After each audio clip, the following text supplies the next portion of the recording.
patnubay at gabay ng magulang ay kailangan sa mga batang manonood.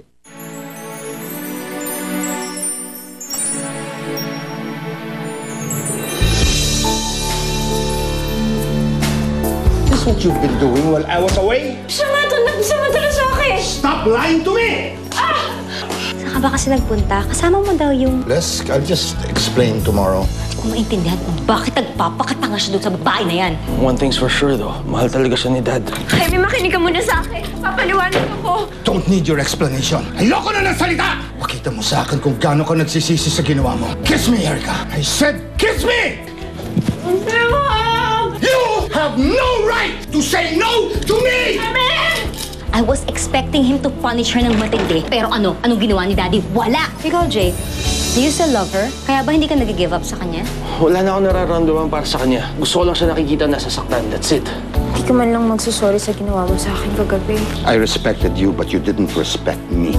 Jaime, Ikaw ang makinig sa akin. Kayang-kaya kitang ipakulong kung gusto mo. Kahit patayin ka dahil tinaihan mo ko sa ulo. So now on, you exist for me. Kuya Jaime, alam niyo na po yung... About you, Waki? I'm happy for the two of you. Buti naman po kung sa ganun. Si Ate Erica po kasi. Usap na kami ng ate mo kagabi. Oh, ate, nangyari sa dito mo? Erica, are you okay? Oo. Okay na sa ate mo ang tungkol sa inyo ni Waki. Sana maging masaya kayo. What can I do for you, Les?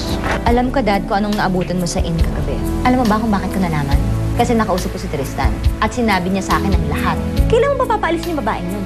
She's fooling around and she's making a fool out of you. What I do with my wife is not your business, Leslie. Oh my God, Dad.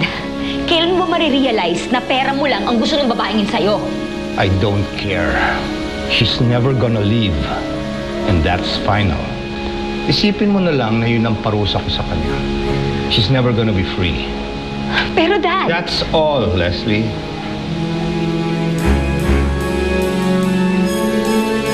Fine.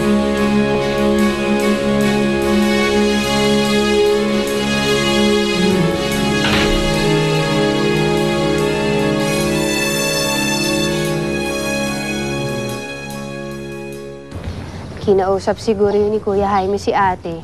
Kasi halata pa rin naman na napipilitan lang siya eh. Ama, ikaw, di ba dapat hindi mo iniisip yan ngayon? May exams ka. Nga pala. Pero, Jake, alam mo, gusto ko lagi kitang kasama. Sana, pwede kita isama sa classroom. Talaga lang ha, may ganun ha. Well, hindi pwede yun, pero andito naman ako paglabas mo, okay? Tsaka may dinner tayo mamayang gabi. Sige. Thank you, ah. Alright. Bye. Ingat ka. Sige. Good luck sa exam. Thank you. Kaya mo yan. Ano mo kayong dalawa? Ano problema niyo ha? Ano problema sa'yo? Ano?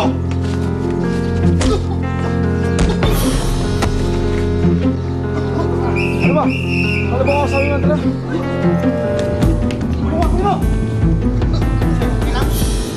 Okay ka na ba, sir? Diyos ko! Jake! Miss, kilala niyo?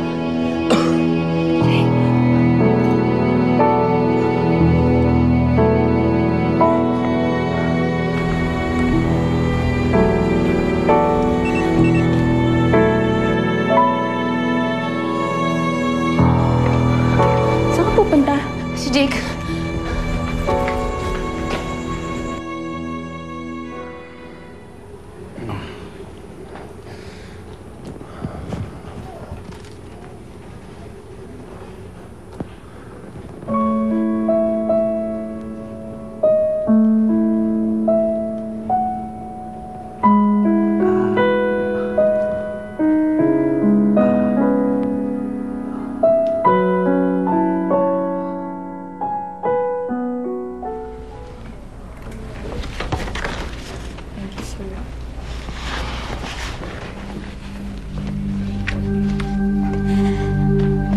What is it this time?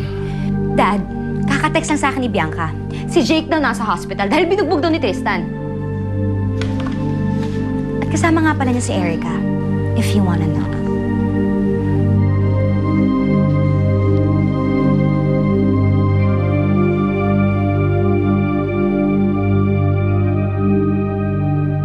Stay here muna, Mr. Montelibano. I'll check your x-ray to see if you have internal injuries. Sige, thanks, Doc. Excuse me.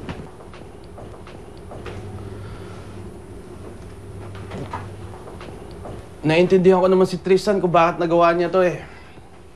Natural, magagalit yun. Sa tagal ba naman ang hinintay niya kay Bianca, naunahan ko pa siya. Shut up, Jake. Kaya lang, siyempre, mas okay sana kung puro sarap lang eh. Wala na yung sakit ng katawan, walang sugat. Katulad na lang nung nangyari sa atin. Tatandaan mo pa yon?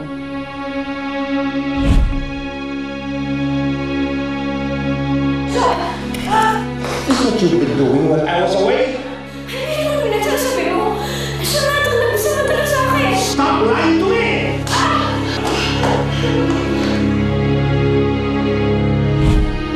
Pinagsisisihan mo na ba, Erica? Pinagsisisihan mo na ba na hindi ako pinili mo?